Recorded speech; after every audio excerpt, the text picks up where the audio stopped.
ನಿಜ ಹೇಳಬೇಕಂದ್ರೆ ಇದಕ್ಕಿಂತ ದೊಡ್ಡ ಶಿಕ್ಷೆಯನ್ನೇ ಈ ಬೆಡ್ ಮೇಲೆ ಕೊಡಬೇಕು ಅಂತ ಅಂದ್ಕೊಂಡಿದ್ದೆ. ಆದರೆ ಈಗಾಗಲೇ ನಾನು ತುಂಬ ದಣಿದು ಬಿಟ್ಟಿದ್ದೀನಿ. ಮೇಲಾಗಿ ನಮ್ಮ ವೈಯಕ್ತಿಕ ಬೆಡ್ ಮುರಿದು ಹೋಗಿರೋದ್ರಿಂದ ನನಗೆ ತುಂಬ ಕಿರಿಕಿರಿ ಅಂತ ಅನ್ನಿಸ್ತಾ ಇದೆ. ನನಗೆ ನನ್ನ ಬೆಡ್ ಮೇಲೆ ಮಾತ್ರ ಆರಾಮವಾಗಿ ಇರುತ್ತೆ. ಈ ಬೆಡ್ ಕೇವಲ ಈ ರಾತ್ರಿಗೆ ನಾನು ಮಲಗೋದಕ್ಕೆ ಮಾತ್ರ. ಅದಕ್ಕೆ ನಿನ್ನನ್ನು ಈ ಒಂದು ರಾತ್ರಿಗೆ ಬಿಡ್ತಾ ಇದ್ದೀನಿ, ಸಂತೋಷ ಪಡು ಅಂತ ಹೇಳ್ತಿದ್ದಂತೆ ವಿದಿಶಾ ನಂಬಲಾಗದೆ ನೋಡಿದ್ಲು ವಿಹಾನನ್ನು. ನಿಜವಾಗಿ ವಿದಿಶಾಳಿಗೆ ವಿಹಾನ್ ಇದಕ್ಕೂ ಮುಂಚೆ ನಿಂತ್ಕೊಳ್ಬೇಕು, ಕೂರಬಾರ್ದು, ನಿದ್ರೆ ಮಾಡಬಾರ್ದು ಅನ್ನುವಂತೆ ಶಿಕ್ಷೆ ಕೊಟ್ಟಿದ್ನಲ್ವೇ, ಅದನ್ನೇನಾದರೂ ಮರೆತು ಬಿಟ್ಟಿದ್ದಾನೋ? ಅದನ್ನು ಮರೆತರೆ ಬೆಳಗ್ಗೆ ಅಷ್ಟರಲ್ಲಿ ಈ ಶಿಕ್ಷೆಯನ್ನು ಕೂಡ ಮರೆತು ಬಿಡ್ತಾನಾ ಅಲ್ವಾ ಅಂತ ಹಗುರವಾಗಿ ತೆಗೆದುಕೊಳ್ಳೋ ಅಷ್ಟರಲ್ಲೇ ಮತ್ತು ನಾನು ನಿನಗೆ ಕೊಟ್ಟ ಶಿಕ್ಷೆ ನೆನಪಿದೆ ತಾನೇ? ನಿದ್ರೆ ಮಾಡಬಾರ್ದು, ನಿಂತ್ಕೊಳ್ಬೇಕು ಮತ್ತು ನನ್ನನ್ನೇ ದಿಟ್ಟಿಸಿ ನೋಡ್ತಿರ್ಬೇಕು, ರೆಪ್ಪೆ ಬಡಿಬಾರ್ದು, ನನ್ನ ಮುಖದಿಂದ ನಿನ್ನ ನೋಟವನ್ನು ಪಕ್ಕ ತಿರುಗಿಸಬಾರ್ದು. ನಿನ್ನ ಸಮಯ ಈಗ ಶುರುವಾಯಿತು, ಈಗಿಂದ ನಿನ್ನ ಶಿಕ್ಷೆ ಆರಂಭ. ಇನ್ನು ನೀನು ಹೀಗೆ ನಿಂತ್ಕೊಂಡಿರು. ನಾಳೆ ಬೆಳಿಗ್ಗೆ ನಾನು ಹೇಳೋ ಒಂದು ಅರ್ಧ ಗಂಟೆ ಮುಂಚೆ ಮಾತ್ರ ಕದಲು. ಒಂದು ಕ್ಷಣ ನೀನು ಕಣ್ಣು ಮುಚ್ಚಿ ತೂಕಾಡಿಸಿದ್ರು ನಂಗೆ ತಿಳಿದು ಹೋಗುತ್ತೆ, ಯಾಕಂದರೆ ಈ ಕೋಣೆಯಲ್ಲಿ ರಹಸ್ಯ ಕ್ಯಾಮ್ರಾಗಳಿವೆ ಅಂತ ಹೇಳಿದ ಕಟುವಾದ ನಗುವಿನೊಂದಿಗೆ. ಆ ಏಟಿಗೆ ವಿದಿಶಾ ಕಾಲುಗಳ ಕೆಳಗೆ ಭೂಮಿ ಕುಸಿದಂತಾಗಿ, ಏನಂದರೆ ಅದೇ ಸರ್ ನೀವು? ಈ ಕೋಣೆಯಲ್ಲಿ ರಹಸ್ಯ ಕ್ಯಾಮ್ರಾಗಳಿವಾ? ಅಂದರೆ ಇದಕ್ಕೂ ಮುಂಚೆ ಮಧ್ಯಾಹ್ನ ನಮ್ಮ ಮಧ್ಯೆ ನಡೆದಿದ್ದೆಲ್ಲ ರೆಕಾರ್ಡ್ ಆಗಿರುತ್ತಲ್ವಾ ಅಂತ ಹೆದರಿಕೆಯಿಂದ ಕೇಳಿದ್ಲು. ವಿಹಾನ ಒಂದೂ ಮಾತು ಆಡದೆ ನೇರವಾಗಿ ವಿದಿಶಾಳ ಕಡೆ ನೋಡ್ತಿದ್ರೆ ವಿದಿಶಾಳ ಕಿರಿಕಿರಿ ಹೆಚ್ಚಾಗ್ತಾ, ಈ ಬಾರಿ ಕೋಪವನ್ನು ಯಾವುದೇ ಹೆದರಿಕೆ ಇಲ್ಲದೆ ಅವರ ಹಾಕ್ತಾ, ಹೇಳಿ, ಈ ಕೋಣೆಯಲ್ಲಿ CC ಕ್ಯಾಮ್ರಾಗಳಿವೆ ಅಂತ ನನಗೆ ಯಾಕೆ ಹೇಳಲಿಲ್ಲ? ಅವಿದ್ದಾಗ ನನ್ನ ಜೊತೆ ಯಾಕೆ ಅಷ್ಟೊಂದು ಹತ್ರ ಆದ್ರಿ? ಅಂದರೆ ಒಬ್ಬ ಹುಡುಗಿ ಗೌರವದ ಬಗ್ಗೆ ನಿಮಗೆ ಕಾಳಜಿ ಇಲ್ವಾ? ನನಗೆ ಗೊತ್ತು ನೀವು ಹುಡುಗಿಗೆ ಕನಿಷ್ಠ ಮರ್ಯಾದೆ ಕೂಡ ಕೊಡೋದಿಲ್ಲ ಅಂತ. ನಿಮ್ಮ ದೃಷ್ಟಿಯಲ್ಲಿ ಹುಡುಗಿ ಅಂದರೆ ಅಗತ್ಯಕ್ಕೆ ಹೊರತು ಬೇರೆ ಯಾವುದಕ್ಕೂ ಕೆಲಸಕ್ಕೆ ಬರೋದಿಲ್ಲ ಅಂತ. ಆದರೂ ಕೂಡ ನೀವು ಮದುವೆ ಆಗಿದ್ದೀರಿ ಅನ್ನೋ ಕಾರಣಕ್ಕೆ ನಾನು ಮೌನವಾಗಿದ್ದೀನಿ. ಇಲ್ದಿದ್ರೆ ನಿಮ್ಮ ಮುಖನೂ ಕೂಡ ನಾನು ನೋಡ್ತಾ ಇರಲಿಲ್ಲ. ಅದು ನಿಮಗೂ ಗೊತ್ತು ಕೂಡ. ಮದುವೆಗೆ ಮುಂಚೆ ನಾನು ಎಷ್ಟು ಮಟ್ಟಿಗೆ ನಿಮ್ಮನ್ನು ಎದುರಿಸಿದ್ದೆ ಅಂತ ಸ್ಪಷ್ಟವಾಗಿ ಗೊತ್ತು. ಕೇವಲ ನೀವು ನನ್ನ ಜೀವನವನ್ನು ಹಾಳು ಮಾಡಿದ್ದೀರಿ, ನನಗೆ ಯಾವುದೇ ದಾರಿ ಇಲ್ಲದಂತೆ ಮಾಡಿದ್ದೀರಿ. ಮೇಲಾಗಿ ನಮ್ಮ ಅಮ್ಮನವರು ಮತ್ತು ಉಳಿದವರು ನಿಮ್ಮ ಕೈಯಲ್ಲಿದ್ದಾರೆ ಅನ್ನೋ ಒಂದೇ ಒಂದು ಕಾರಣಕ್ಕೆ ನೀವೇನು ಮಾಡ್ತಿದ್ರು ಸುಮ್ಮನಿದ್ದೀನಿ. ಅದಕ್ಕೆ ಇದು ಅರ್ಥ ಅಲ್ಲ. ನನ್ನ ಗೌರವದೊಂದಿಗೆ ಆಟ ಆಡ್ತಾ ಅಂಥ ವೀಡಿಯೋಗಳನ್ನ ರೆಕಾರ್ಡ್ ಮಾಡಬೇಕು ಅಂತ ಹೇಗನ್ನಿಸ್ತು ನಿಮಗೆ ಹೇಳಿ? ಆ ವಿಡಿಯೋ ನಿಮ್ಮ ಹತ್ರ ಇದೆಯಾ? ನನ್ನ ಬ್ಲ್ಯಾಕ್ಮೇಲ್ ಮಾಡೋದಕ್ಕೆ ಬಳಸಬೇಕು ಅಂತ ಅಂದ್ಕೊಂಡಿದ್ದೀರಾ? ಅಥವಾ ಸೋಷಿಯಲ್ ಮೀಡಿಯಾದಲ್ಲಿ ಹಾಕಬೇಕು ಅಂತ ಅಂದ್ಕೊಂಡಿದ್ದೀರಾ? ಏನು ಮಾಡಬೇಕು ಅಂತ ಅಂದ್ಕೊಂಡಿದ್ದೀರಾ ನೀವು? ಇಲ್ದಿದ್ರೆ ನೇರವಾಗಿ ನನ್ನ ಕೊಂದುಬಿಡಿ. ಈ ನರಕಕ್ಕಿಂತ ಅದೇ ವಾಸಿ ಅನಿಸ್ತಿದೆ. ನಿನ್ನೆ ನನ್ನ ಇಷ್ಟ ಇಲ್ದಿದ್ರು ಬಲವಂತವಾಗಿ ನನ್ನನ್ನು ಅನುಭವಿಸಿದ್ರಿ. ಆ ಕ್ಷಣದಿಂದ ನನ್ನ ದೃಷ್ಟಿಯಲ್ಲಿ ನಿಮಗೂ ಒಬ್ಬ ಅತ್ಯಾಚಾರಿಗೂ ದೊಡ್ಡ ವ್ಯತ್ಯಾಸ ಏನೂ ಇಲ್ಲ ಅಂತ ಅನ್ನಿಸ್ತು. ತಿಳಿದೆಯೋ ನಾನು ನಿಮ್ಮನ್ನು ಅವಮಾನಿಸಿದರೆ ನೀವು ನನ್ನ ಜೀವನವನ್ನೇ ನಿಮ್ಮ ಕಾಲುಗಳ ಕೆಳಗೆ ಇಟ್ಕೊಂಡಿದ್ದೀರಿ. ನಿಮ್ಮಂಥ ಮನುಷ್ಯನನ್ನು ನಾನು ಎಲ್ಲೂ ನೋಡಿಲ್ಲ. ಹುಡುಗಿ ಶರೀರದ ಜೊತೆಗೆ ಅವಳ ಮನಸ್ಸಿನೊಂದಿಗೆ ಕೂಡ ಆಟ ಆಡುವ ವ್ಯಕ್ತಿ ನೀವು. ನಿಮ್ಮಂಥವ್ರು ನನ್ನ ಜೀವನಕ್ಕೆ ಯಾಕೆ ಬಂದರೋ ನನಗೆ ಅರ್ಥನೇ ಆಗ್ತಾ ಇಲ್ಲ. ಆದರೆ ನನ್ನ ಜೀವನ ಹಾಳು ಕೊಂಪೆಯಾಗಿ ಬಿದ್ದು ಹೋಗಿದೆ ಅಂತ ನನಗೆ ಅರ್ಥ ಆಗೋಗಿದೆ. ಮತ್ತೀಗ ಇಂಥ ಅಸಹ್ಯವಾದ ವಿಡಿಯೋ ಮೂಲಕ ನನ್ನನ್ನು ಸಾವಿಗೆ ಹತ್ರ ಮಾಡ್ತಿದ್ದೀರಿ ಅಂತ ಊಹಿಸಿರಲಿಲ್ಲ ಅಂತ ಏನೇನೋ ಮಾತಾಡ್ತಾ ಅಳ್ತಾ ಇದ್ಲು. ಅವಳು ಮಾತಾಡಿದಷ್ಟು ಸಮಯವೂ ಮೌನವಾಗಿದ್ದ ವಿಹಾನ್ ವಿದಿಶಾ ಮಾತಾಡೋದನ್ನು ನಿಲ್ಲಿಸ್ತಿದ್ದಂತೆ ತಾನು ಹೊಡೆದ ಒಂದೇ ಏಟಿಗೆ ಅವಳ ಕಣ್ಣು ತಿರುಗಿ ಬಿದ್ದು ಹೋದ್ಲು. ವಿಹಾನ್ ಅವಳ ಕಡೆ ಬೇಸರದಿಂದ ಒಂದು ನೋಟ ಬೀರಿ, ಇದು ಇವಳ ಮಾತುಗಳು. ಒಂದು ಬಾರಿ ಹೀಗೆ ಮಾತಾಡಿಯೇ ಇಲ್ಲಿವರೆಗೆ ತಂದುಕೊಂಡಿದ್ದಾಳೆ, ಈಗ ಮತ್ತೆ ಹೀಗೆ ಮಾತಾಡಿ ಒಂದೇ ಏಟಿಗೆ ಬಿದ್ದು ಹೋದ್ಲು ಅಂತ ಕಿರಿಕಿರಿಂದ ಅಂದ್ಕೊಂಡು ಪ್ರಶಾಂತವಾಗಿ ಬೆಡ್ ಮೇಲೆ ಮಲಗ್ದ. ವಿದಿಶಾಳನ್ನು ಸೋಫಾದ ಮೇಲೆ ಹಾಕಿ ಇನ್ನು ವಿದಿಶಾ ಮತ್ತೆ ಕಣ್ಣು ತೆರೆದು ನೋಡುವಷ್ಟರಲ್ಲಿ ತಾನು ಎಲ್ಲಿದ್ದಾಳೆ ಅಂತ ಅವಳಿಗೆ ಅರ್ಥ ಆಗಲಿಲ್ಲ. ತಲೆ ಹಿಡ್ಕೊಂಡು ಎದ್ದು ಕೂತು ನಡೆದದನ್ನೆಲ್ಲ ನೆನಪು ಮಾಡಿಕೊಳ್ಳಲಾಗಿ ಮೈಯೆಲ್ಲ ಬೆವರ್ತಾ ಹೆದರಿಕೆಯಿಂದ ಸುತ್ತಲೂ ದಿಕ್ಕುಗಳನ್ನ ನೋಡ್ತಾ ನಡಕ್ತಾ, ಈ ಕೋಣೆಯಲ್ಲಿ ರಹಸ್ಯ ಕ್ಯಾಮ್ರಾಗಳಿವೆ ಅಲ್ವಾ ಅಂತ ಹೆದರ್ತಿರುವಾಗ ವಿಹಾನ್ ಶಾರ್ಟ್ಸ್ ಮತ್ತು ಟೀ ಶರ್ಟ್ನಲ್ಲಿ ಒಳಗಡೆ ಬಂದ. ವಿಹಾನನ್ನು ನೋಡಿದ್ಲೆ ಕೋಪ ಉಕ್ಕಿ ಬಂದು ವಿದಿಶಾ ಮೇಲೆ ಕೆದ್ದು, ಎಷ್ಟು ಧೈರ್ಯ ನಿಮಗೆ? ಮಾಡಿದ್ದೆ ಕೆಟ್ಟ ಕೆಲಸ ಮತ್ತು ಕೇಳಿದ್ದಕ್ಕೆ ನನ್ನನ್ನೇ ಹೊಡೆಯೋದು ಕೂಡನಾ? ನೀವು ಮನುಷ್ಯನೇ ಅಲ್ಲ, ಪಶು. ಹೌದು, ನಿಜವಾಗ್ಲೂ ಪಶು. ಅದಕ್ಕೆ ಹೀಗೆ ಮಾಡಿದ್ರಿ. ಏನು ಮಾಡಿದ್ದೀರಿ? ಆ ವಿಡಿಯೋನ ಎಲ್ಲಿಟ್ಟಿದ್ದೀರಿ ಅಂತ ಕಿರ್ಚ್ತಿದ್ರೆ ವಿಹಾನ್ ಕೋಪದಿಂದ ಒಂದು ನೋಟ ಬೀರಿ ತನ್ನ ಗಂಭೀರ ಧ್ವನಿಯಲ್ಲಿ, ಇನ್ನೊಂದು ಮಾತು ನಿನ್ನ ಬಾಯಿಂದ ಬಂತೋ ಇಲ್ಲೇ ಊತ ಹಾಕ್ಬಿಡ್ತೀನಿ. ಹೆಚ್ಚು ಒದರಬೇಡ. ನಾನೇನು ಮಾಡ್ತಿದ್ದೀನೋ ನನಗೆ ಗೊತ್ತು, ಅರ್ಥ ಆಯ್ತಾ ಅಂತ ಆವೇಶದಿಂದ ಹೇಳಿ, ಈಗಾಗಲೇ ತುಂಬ ಹೆಚ್ಚು ಮಾತಾಡಿದೀಯಾ. ಏನೋ ಮದುವೆ ಆಗಿದೆ, ಹೆಂಡತಿ ಸ್ಥಾನಕ್ಕೆ ಬಂದಿದೆಯಾ ಅಲ್ವಾ? ಮಾತಾಡೋದಕ್ಕೆ ಬಿಡ್ದಿದ್ರೆ ಮಹಿಳಾ ಸಂಘಗಳಿಂದ ಮತ್ತೆ ರಸ್ತೆಗೆ ಬಿದ್ದು ಹತ್ತು ಸಾಯ್ತೀಯಾ ಅಂತ ಅವಕಾಶ ಕೊಟ್ಟರೆ ಆ ಅವಕಾಶವನ್ನು ಈ ರೀತಿ ಬಳಸ್ಕೊಳ್ತಿದ್ಯಾ? ನಿನ್ನನ್ನು ಏನು ಮಾಡಬೇಕು ಹೇಳು? ನಿನ್ನನ್ನೆಲ್ಲ ನಿಮ್ಮಮ್ಮನನ್ನು ಮಾಡಬೇಕು, ಆಗಾಗ ನೀನು ದಾರಿಗೆ ಬರ್ತೀಯ ಅಂತ ಮುಷ್ಟಿ ಬಿಗಿದು ಆವೇಶವನ್ನು ಹತ್ತಿಕ್ತಾ ಅಂದ. ಆದರೆ ಅವನ ಕೋಪ ಕೆಂಪಗಾದ ಮುಖದಲ್ಲಿ ನರಗಳೆದ್ದು ಕಾಣಿಸ್ತಾ ಕೈಗಳಲ್ಲಿ ತಿಳಿತಿದ್ರೆ ಅಲ್ಲಿವರೆಗೂ ಏನೇನೋ ಮಾತಾಡಿದ ವಿದಿಶಾ ಸುಮ್ಮನಾಗಿ ಹೆದರ್ತಾ ಮನಸ್ಸಲ್ಲಿ, ನಾನು ಯಾಕೆ ಇಷ್ಟೊಂದು ಕೋಪ ತಂದುಕೊಳ್ತಿದ್ದೀನಿ? ಇಲ್ಲ ಇಲ್ಲ, ಹೀಗೆ ಮಾಡಬಾರ್ದು. ಹೀಗೆ ಮಾಡಿದ್ರೆ ಅಮ್ಮ ಕಷ್ಟಕ್ಕೆ ಸಿಲುಕ್ಬಿಡ್ತಾರೆ. ಈಗಾಗಲೇ ತುಂಬ ಒದರ್ಬಿಟ್ಟಿದ್ದೀನಿ, ಇನ್ನು ಏಟು ಬೀಳುತ್ತೆ ಸಾಕು. ನನಗೆ ತಿಳಿದ ಮಟ್ಟಿಗೆ ಆ ವಿಡಿಯೋವನ್ನು ಈ ಸರಿ ಏನೂ ಮಾಡಿರಲಿಕ್ಕಿಲ್ಲ, ಅಷ್ಟರ ಮಟ್ಟಿಗೆ ನಂಬಿಕೆ ಇದೆ ಅಂತ ತಲೆ ತಗ್ಸಿ ಐ ಆಮ್ ಸಾರಿ ಅದೇ ಸರ್ ಅಂತ ಹೇಳಿದ್ಲು ಅಪರಾಧ ಪ್ರಜ್ಞೆಯಿಂದ. ವಿಹಾನ್ ಎರಡೇ ಹೆಜ್ಜೆಗಳಲ್ಲಿ ವಿದಿಶಾಳನ್ನು ತಲುಪಿ ಅವಳೆರಡು ಕೆನ್ನೆಗಳನ್ನ ಒತ್ತಿ ಹಿಡಿದು ಕಣ್ಣುಗಳಲ್ಲಿ ನೇರವಾಗಿ ನೋಡ್ತಾ, ಹೇಗೆ ಕಾಣಿಸ್ತಿದ್ದೀನಿ ನಿನ್ನ ಕಣ್ಣಿಗೆ? ನೆಟ್ನಲ್ಲಿ ಆ ವಿಡಿಯೋನ ತೆಗೆದು ಹಾಕಿ ಅವುಗಳ ಮೂಲಕ ಹಣ ಸಂಪಾದಿಸೋ ಕೆಟ್ಟವಂತ ಕಾಣಿಸ್ತಿದ್ದೀನಾ? ಆಗಲೂ ಅಷ್ಟೇ ಎಲ್ಲರ ಮುಂದೆ ನನ್ನ ಅವಮಾನಿಸಿದೆ. ಯೋಗ್ಯತೆ ಇಲ್ಲದವಳಾಗಿದ್ದರಿಂದಲೇ ನೀನಿಂದು ಹೀಗೆ ನನ್ನ ಮುಂದೆ ನಿಂತಿದೆಯಾ ಅನ್ನೋ ವಿಷಯ ಮರೆತು ಬಿಟ್ಟೆ. ಈಗಲೂ ಕೂಡ ರಹಸ್ಯ ಕ್ಯಾಮ್ರಾ ವಿಡಿಯೋ ಅಂತ ಎಷ್ಟು ಕೀಳಾಗಿ ಮಾತಾಡ್ತಿದ್ಯಾ? ನಿನ್ನ ಜೊತೆ ನಾನು ಕೂಡ ಇದ್ದೀನಿ ಅನ್ನೋ ವಿಷಯ ಮರೆತುಬಿಟ್ಟಿಯಾ? ನನ್ನನ್ನು ನಾನೇ ಎಲ್ಲರ ಮುಂದೆ ನಗೆಬಾಟ್ಲು ಮಾಡ್ಕೊಳ್ಳುವಂತ ಕಾಣಿಸ್ತಿದ್ದೀನಾ ಅಂತ ಹಲ್ಲು ಬಿಗಿದು ಇನ್ನೂ ಒತ್ತುತ್ತಾ ಹಲ್ಲು ಕಟಕಟ ಕಡಿತಿದ್ದ. ಎಷ್ಟೇ ಕೋಪ ಕಡಿಮೆ ಮಾಡಿಕೊಂಡು ನಿನ್ನೊಂದಿಗೆ ಮಾತಾಡೋದಕ್ಕೆ ಪ್ರಯತ್ನಿಸಿದ್ರು ನನ್ನ ಕೋಪವನ್ನು ಅಷ್ಟಕ್ಕಷ್ಟೇ ಹೆಚ್ಚಿಸ್ತಾ ನಿನ್ನನ್ನು ನನ್ನ ಕೈಯಿಂದ ನೋವಾಗುವಂತೆ ಮಾಡುತ್ತಾನೆ ಇರ್ತೀಯ. ನನ್ನ ಅಷ್ಟು ದೊಡ್ಡ ಮಾತಂದೆಯಲ್ವಾ? ಈಗ ಹೇಳ್ತೀನಿ ನಿನ್ನ ಕಥೆಯನ್ನು ಅಂತ ವಿದಿಶಾಳನ್ನು ಬೆಡ್ ಮೇಲೆ ತಳ್ಳಿ ಅವಳಿಗೆ ಮಾತಾಡುವಂಥ ಅವಕಾಶವನ್ನು ಕೊಡದೆ ತುಂಬ ಕಠಿಣವಾಗಿ ಅವಳನ್ನು ಆವರಿಸ್ಕೊಂಡ. ವಿಹಾನಿಗೆ ಎಷ್ಟು ಕೋಪ ಬಂದಿತ್ತೋ ಆ ಕೋಪ ಎಲ್ಲವನ್ನ ವಿದಿಶಾಳ ಮೇಲೆ ತೀರಿಸ್ಕೊಂಡ. ಅವಳ ಕಿರುಚಾಟಕ್ಕೆ ವಿಹಾನ್ ಅಹಂಗೆ ತೃಪ್ತಿಯಾದಂತೆ 1 ಗಂಟೆ ನಂತರ ವಿದಿಶಾಳನ್ನು ಬಿಟ್ಟು, ಇನ್ನೊಂದು ಬಾರಿ ನನ್ನ ಹತ್ರ ನಾಲಿಗೆನ ಹತೋಟಿಯಲ್ಲಿಟ್ಕೋ. ಈ ಬಾರಿ ಶಿಕ್ಷೆನ ಮಾತ್ರ ನೀಡಿದ್ದೀನಿ, ಮುಂದಿನ ಬಾರಿ ಇದಲ್ಲ, ಇದಕ್ಕಿಂತ ದಾರುಣವಾಗಿರುತ್ತೆ ಅಂತ ತುಂಬ ಗಂಭೀರವಾಗಿ ಹೇಳಿ ವಾಶ್ರೂಮ್ ಒಳಗೆ ಹೊರಟೋದ. ವಿಹಾನ್ ಹೊರಟೋದ ಮೇಲೆ ವಿದಿಶಾ ತನ್ನ ಶರೀರವನ್ನು ಬ್ಲಾಂಕೆಟ್ನಲ್ಲಿ ಮುಚ್ಕೊಂಡು ಅಳ್ತಾ, ಅನಾವಶ್ಯಕವಾಗಿ ಯಾಕೆ ಅವನಿಗೆ ಬಲಿಯಾಗ್ತಿರ್ತೀಯ? ನಿನಗೆ ಯಾಕೆ ಬಾಯಿ ಸುಮ್ಮನಿರೋದಿಲ್ಲ?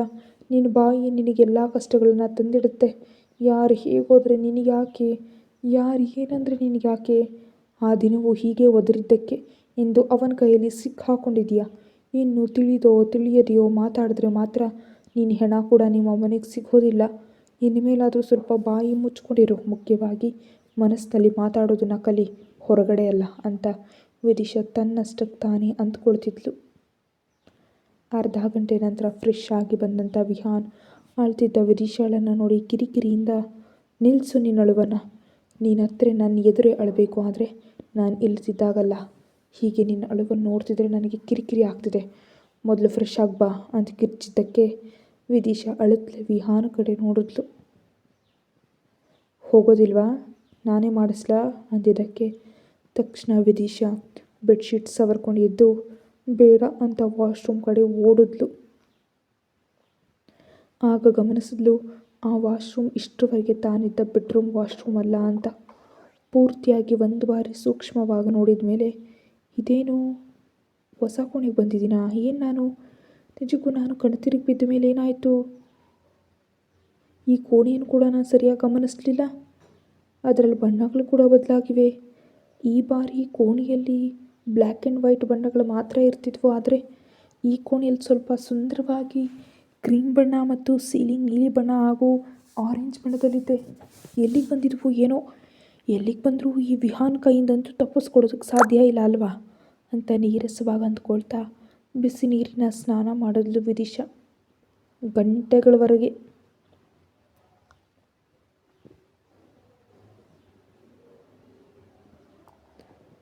ಗಂಟೆ ನಂತರ ಫ್ರೆಶ್ ಆಗಿ ಬಂದು ವಿದಿಶಾ ಅಲ್ಲಿದ್ದ ಬಾತ್ರೂಮ್ ತರಿಸ್ಕೊಂಡು ಹೊರಗೆ ಬಂದ್ಲು. ಬಾತ್ರೂಮ್ನಲ್ಲಿ ಬಂದು ವಿದಿಶಾಳನ್ನ ನೋಡಿ ವಿಹಾನ್ ಕೆಳತೊಟಿನ ಕಡಿತ ವಿದಿಶಾಳನ್ನ ಮೇಲಿಂದ ಕೆಳಗಿನವರೆಗೆ ನೋಡ್ತಿದ್ದ. ಮುಖ್ಯವಾಗಿ ಕೆಲವು ಕಡೆ ತಾನಿಟ್ಟು ಗುರುತುಗಳು ಕಾಣಿಸಿದ್ರೆ ವಿಹಾನ್ನಲ್ಲಿ ಎಲ್ಲದ ಗರ್ವ ತುಂಬಿ ಎದೆ ಒಂದು ಇಂಚು ಉಪ್ತು. ವಿಹಾನ್ ನೋಟಕ್ಕೆ ವಿದಿಶಾ ಗಡಗಡ ನಡಗ್ಲೆ ಅಲ್ಲಿದ್ದ ಕಬೋರ್ಡ್ ಹತ್ರ ಹೋಗಿ ಓಪನ್ ಮಾಡಿದ್ಲು. ಒಂದೇ ಒಂದು ಉಡುಪು ಕೂಡ ಇರಲಿಲ್ಲ. ಅಯ್ಯೋಮಯವಾಗಿ ಏನು ಮಾತಾಡಬೇಕು ತಿಳಿದೆ ಕೈಗಳನ್ನ ಹಿಸ್ಕೊಳ್ತಾ ಅದೇ ಸರ್ ಅಂದ್ಲು. ಅಷ್ಟರಲ್ಲಿ ಯಾವಾಗ ಬಂದೋ ಗೊತ್ತಿಲ್ಲ, ಆದರೆ ವಿದಿಶಾಳ ಬೆನ್ನ ಹಿಂದೆ ಬಂದು ಒಂದು ಇಂಚು ಅಂತರದಲ್ಲಿ ನಿಂತಿದ್ದ. ಹೇಳು ವಿಧಿ ಅಂದ. ಮೊದಲ ಬಾರಿ ಇರಬೇಕು ವಿಹಾನ್ ಮಧುರವಾದ ಧ್ವನಿಯಲ್ಲಿ ಕರಿತಿರೋದು. ಆ ಮಧುರ ಧ್ವನಿ ವಿದಿಶಾಗ ನಡುಕ ಇನ್ನಷ್ಟು ಹೆಚ್ಚಾಗೋಗಿ ನನ್ನ ಬಟ್ಟೆಗಳು ಅಂತ ಕೇಳಿದ್ಲು. ಯಾಕೆ ಬೇಬಿ ಬಟ್ಟೆಗಳು? ನಮ್ಗೆ ಅವುಗಳ ಅಗತ್ಯ ಇಲ್ಲ ಕಣೋ ಅಂತಿದ್ರೆ ವಿದಿಶಾಳ ಗಂಟಲಲ್ಲಿ ಹೆದರಿಕೆಯಿಂದ ಉಗುಳು ನುಂಗಿದ್ಲು. ವಿಹಾನ್ ಕೈಗಳು ವಿದಿಶಾಳ ಹೆಗಲ ಮೇಲಿದ್ವು. ಆಗಲೇ ಅವನ ಕೈಗಳು ದಿಕ್ಕು ಬದಲಾಗ್ತಾ ವಿದಿಶಾಳ ಶರೀರದ ಮೇಲೆ ಇಷ್ಟ ಬಂದನ್ನು ಚಲಿಸೋದಕ್ಕೆ ಪ್ರಯತ್ನಿಸ್ತಿದ್ರೆ ವಿದಿಶಾ ತಕ್ಷಣ ವಿಹಾನ್ ಕಡೆ ತಿರುಗಿ ಗಟ್ಟಿಯಾಗಿ ಅಪ್ಕೊಂಡು ನಂಗೆ ನಾನು ಹುಡುಕ್ಬೇಕು ಅದೇ ಸರ್ ಪ್ಲೀಸ್ ಅಂದ್ಲು. ವಿದಿಶಾ ತನ್ನಷ್ಟಕ್ಕೆ ತಾನೇ ಅಪ್ಕೊಂಡಿದ್ರಿಂದ ವಿಹಾನಲ್ಲಿ ಒಂದು ರೀತಿ ಭಾವನೆ ಮೂಡ್ತು. ಅದನ್ನು ಹೊರಗೆ ತೋರಿಸ್ಕೊಳ್ಳಿಲ್ಲ. ಆದರೆ ಅವನ ಕೈಗಳ ಚಲನೆ ಮಾತ್ರ 1 ನಿಮಿಷದವರೆಗೆ ನಿಂತು ಹೋಯಿತು. 1 ನಿಮಿಷದ ನಂತರ ಜೋರಾಗಿ ವಿದಿಶಾಳ ನಿಂದಕ್ಕೆ ತಳ್ಳಿ ಒಂದು ಲಾಂಗ್ ಟೀ ಶರ್ಟ್ ಮತ್ತು ಸಣ್ಣ ಶಾರ್ಟ್ಸನ್ನು ವಿದಿಶಾ ಮುಖದ ಮೇಲೆ ಎಸೆದು ಇವುಗಳನ್ನ ಧರಿಸ್ಕೊ, ನಿನಗಾಗಿ ವಿಶೇಷವಾಗಿ ಬಟ್ಟೆಗಳನ್ನೇನೋ ತೆಗೆದುಕೊಂಡು ಬಂದಿಲ್ಲ ಅಂದ. ಆ ಒಂದು ಟೀ ಶರ್ಟ್ ಮತ್ತು ಶಾರ್ಟ್ಸನ್ನು ನೋಡಿದ ವಿದಿಶಾ, ಇವುಗಳನ್ನ ಹೇಗೆ ಧರಿಸೋದಕ್ಕೆ ಸಾಧ್ಯ? ಇದು ನಿಮ್ಮದು ಅಂದ್ಕೊಳ್ತೀನಿ, ನಂದಲ್ದಿದ್ರೆ ಬೇರೆಯವ್ರನ್ನ ಧರಿಸ್ಕೊಳ್ತೀಯ ಏನು ಅಂತ ವಿಹಾನ್ ಒಂದು ಹುಬ್ಬನ ಮೇಲೆ ಕೆತ್ತು ಕೇಳ್ದ. ಅವಳು ಗಾಬರಿಯಿಂದ ಇಲ್ಲ ಇಲ್ಲ ಹಾಗೆಂದಿಗೂ ಮಾಡೋದಿಲ್ಲ, ಅದು ಹಾಗೆ ಭಯವನ್ನು ಕಾಪಾಡ್ಕೊ, ಆದರೆ ಹೀಗೆ ತುಂಬ ಚೆನ್ನಾಗಿದೆಯಲ್ಲ ಅಂತ ಸಡನ್ನಾಗಿ ಗಂಭೀರ ಧ್ವನಿಗೆ ಬದಲಾಗಿ ಮುಖ್ಯವಾಗಿ ನಾನಿಟ್ಟು ಗುರುತುಗಳು ಚೆನ್ನಾಗಿ ಕಾಣಿಸ್ತೇವೆ ಅಂತ ವಿದಿಶಾಳನ್ನು ಒಂದೇ ಬಾರಿ ಹತ್ತಿರ ಕೇಳಿಕೊಂಡು ತಾನಿಟ್ಟು ಗುರುತುಗಳ ಮೇಲೆ ಬೆರಳಿಂದ ಸವರ್ತಿದ್ರೆ ವಿದಿಶಾಳ ನಡುಕದ ಜೊತೆಗೆ ಮತ್ತೊಮ್ಮೆ ಬೆರಳಿನಿಂದ ಸ್ನಾನ ಮಾಡ್ತಾ ಹೃದಯದ ವೇಗವನ್ನು ಹೆಚ್ಚಿಸಿಕೊಂಡು ಎಲ್ಲಿ ಹೃದಯ ಸತ್ತು ಹೋಗುತ್ತೋ ಅನ್ನುವಷ್ಟು ಹೆದರಿಕೆ ಇತ್ತು ಅವಳಿಗೆ. ವಿದಿಶಾಳನ್ನ ಆಗ ನೋಡಿದ ಮೇಲೆ ಚೀಚಿ ಅಂತ ಒಂದೇ ಕ್ಷಣದಲ್ಲಿ ಅವಳನ್ನ ದೂರ ತಳ್ಳಿ ಏನೇ ಇದು ಬೆವರಿನಿಂದ ಒದ್ದೆ ಆ ಶರೀರನ ತೋರಿಸ್ತಾ ಮೊದಲು ಹೋಗಿ ಮತ್ತೆ ಫ್ರೆಶ್ ಆಗಿ ಬಾ ಅಂತ ಕಿರಿಸ್ತಾ. ವಿದಿಶಾ, ಇಷ್ಟೊಂದು ರಾಕ್ಷಸನಾಗಿದೆಯಲ್ಲೋ, ನಿನ್ನಂಥ ಮೆಂಟಲ್ನನ್ನು ನನ್ನ ಜನ್ಮದಲ್ಲಿ ನಾನು ಮತ್ತೊಮ್ಮೆ ನೋಡೋದಿಲ್ಲ. ಇಷ್ಟೊಂದು ಕಿರುಕುಳ ಅಂತ ನನಗೇನು ಅರ್ಥ ಆಗ್ತಿಲ್ಲ. ಇಷ್ಟೊಂದು ಕಿರುಕುಳ ಕೊಡೋದ್ರ ಬದಲು ನನ್ನ ಎಲ್ಲಾದರೂ ದೂರ ಆಗಿ ಯಾವ ಅಂಡಮಾನ್ಗೂ ಇಲ್ಲದಿದ್ರೆ ಅಡವಿಗೋ ಕಳಿಸ್ಬಿಡ್ಬೋದು ಕಣೋ, ಕನಿಷ್ಠ ಅಲ್ಲಾದರೂ ಬದುಕ್ಬಿಡ್ತೀನಿ. ಇವನ್ ರಾಕ್ಷಸ ಗುಣಕ್ಕೆ ಬೆಂಕಿ ಹಾಕ ಅಂತ ಮನಸ್ಸಲ್ಲಿ ಅಂದ್ಕೊಂಡ್ಳು. ಈ ಬಾರಿ ತುಂಬ ಜಾಗರೂಕತೆಯಿಂದ. ಹೊರಗಡೆ ಮಾತ್ರ ಹಾಗೆ ನೋಡಿಕೊಂಡು ಈಗ ತಾನೇ ಅಲ್ವಾ ಸ್ನಾನ ಮಾಡಿದ್ದು ಅಂದರೆ ಮಾಡಿದೆ ಹೌದು, ಆದರೆ ಏನು ಮಾಡಿದೆ? ಗಂಡ ಹಾಗೆ ಮುಟ್ಟಿದ ತಕ್ಷಣ ಯಾರೋ ಬೇರೆ ಮನುಷ್ಯ ಮುಟ್ಟಿದಾಗ ಬೆವರನ್ನ ಸುರಿಸ್ಬಿಟ್ಟೆ. ನೋಡು ಹೇಗಿದೆಯಾ? ಚೇಚೆ ಬೇಸರದಿಂದ ಅಂತ ವಿದಿಶಾಳನ ಬಲವಂತವಾಗಿ ಎಳ್ಕೊಂಡು ವಾಶ್ರೂಮ್ ಒಳಗೆ ಕರ್ಕೊಂಡು ಹೋಗಿ ಮಾಡು ಸ್ನಾನ ಮಾಡೋರ್ಗೆ ಬಾ, ಈ ಬಾರಿ ಬೆವರು ಬಂತು ಇಲ್ಲೇ ಕೂರಿಸ್ಬಿಡ್ತೀನಿ ರಾತ್ರಿ ಪೂರ್ತಿ ಅಂತ ಎಚ್ಚರಿಕೆ ನೀಡಿ ಹೊರಗೆ ಹೋದ. ಓ ದೇವ್ರೇ ಅಂತ ತಲೆ ಹಿಡ್ಕೊಂಡು ವಿದಿಶಾ ಬಾತ್ರೂಮ್ ಮೇಲೆ ಒದ್ದೆ ಆಗ್ತಿದ್ರು ಲೆಕ್ಕಿಸಲಿಲ್ಲ. ಕನಿಷ್ಠ ತನ್ನ ಹತ್ರ ಈ ಬಾರಿ ಟವಲ್ ಕೂಡ ಇರೋದಿಲ್ಲ ಅನ್ನೋ ವಿಷಯ ಮರೆತು ವಿಹಾನ್ನ ರಾಕ್ಷಸ ಗುಣದ ಬಗ್ಗೆ ಬೈದ್ಕೊಳ್ತಾ ಹಾಗೆ ಮತ್ತೊಂದು ಅರ್ಧ ಗಂಟೆ ಕನಿಷ್ಠ ಶವರ್ ಜೆಲ್ ಕೂಡ ಬಳಸ್ದೆ ಕೇವಲ ನೀರಿನಿಂದ ಶರೀರವನ್ನು ಒದ್ದೆ ಮಾಡ್ಕೊಂಡು ಕೊನೆಗೆ ಪಾಪಚ್ಚಿ ಮುಖದಿಂದಲೇ ಬಾತ್ರೂಮ್ ತೆಗೆದೆ. ಇನ್ನೇನು ಮಾಡೋದು? ಮಾಡುವಂಥದ್ದು ಏನಿಲ್ಲ. ಹೀಗೆ ಹೊರಗೆ ಹೋದರೆ ಏನು ಮಾಡ್ತಾನೆ ಅಂತ ಈಗಾಗಲೇ ತಿಳಿದಿದೆ. ಆದ್ದರಿಂದ ಹೋಗೋದಕ್ಕಿಂತ ಇಲ್ಲೇ ಇನ್ನೊಂದು ಅರ್ಧ ಗಂಟೆ ಚೆನ್ನಾಗಿರೋದು ಒಳ್ಳೇದು ಅಂದ್ಕೊಂಡು ಮತ್ತೆ ಶವರ್ ಆನ್ ಮಾಡಿಕೊಂಡ್ಳು. ಮತ್ತೊಂದು 15 ನಿಮಿಷ ಕಳೀತೋ ಇಲ್ವೋ ಸಡನ್ನಾಗಿ ಬಾಗಿಲು ಓಪನ್ ಆಯಿತು. ಆ ಏಟಿ ಕಣ್ಣುಗಳು ದೊಡ್ಡದು ಮಾಡಿದ ವಿದಿಶಾ ಎದುರಿಗೆದ್ದು ವಿಹಾನ್ನ ನೋಡಿ ಜೋರಾಗಿ ಕಿರಿಸಿದ್ಲು. ಎಷ್ಟು ಜೋರಾಗಂದರೆ ವಿಹಾನ್ ಕಿವಿಯಲ್ಲಿ ದೊಡ್ಡ ಧ್ವನಿ ಕೇಳಿಸೋಷ್ಟು. ಆ ಧ್ವನಿ ಕಿರಿಕಿರಿ ಆದ ವಿಹಾನ್ ವಿದಿಶಾಳನ ಒಂದು ಹೆಜ್ಜೆಯಲ್ಲಿ ತಲುಪಿ ತನ್ನ ಕೈಯಿಂದ ಅವಳು ಬಾಯಿ ಮುಚ್ಚಿ ಏನು ಯಾಕೆ ಕಿರಿಸ್ತೀಯಾ? ಬಾಯಿ ಮುಚ್ಕೊಂಡಿರೋದಕ್ಕಾಗಲ್ವಾ? ಆದರೂ ಎಷ್ಟು ಸಮಯ ಸ್ನಾನ ಮಾಡ್ತೀಯೇ? ಇಷ್ಟಕ್ಕೂ ಮುಂಚೆ ತಾನೇ 1 ಗಂಟೆ ಮಾಡಿದೆ, ಮತ್ತೀಗ 3/4 ಗಂಟೆ ನೀರಿನಲ್ಲಿ ಒದ್ದೆ ಆಗೋದಕ್ಕೆ ಜ್ವರ ತರಿಸ್ಕೊಂಡು ನನಗೆ ದೂರ ಆಗಿರೋದಕ್ಕೆ ಪ್ರಯತ್ನಿಸ್ತಿದ್ಯಾ? ಅಷ್ಟೊಂದು ಸೀನಿಲ್ಲ ನಿನಗೆ. ಜ್ವರ ಬಂದರೂ ಏನು ಬಂದರೂ ನಿನ್ನನ್ನು ಮಾತ್ರ ಒಂದು ಬಾರಿ ಒಂದು ಕ್ಷಣ ಕೂಡ ಬಿಡೋದಿಲ್ಲ, ನೆನಪಿಟ್ಕೋ ಅಂದ.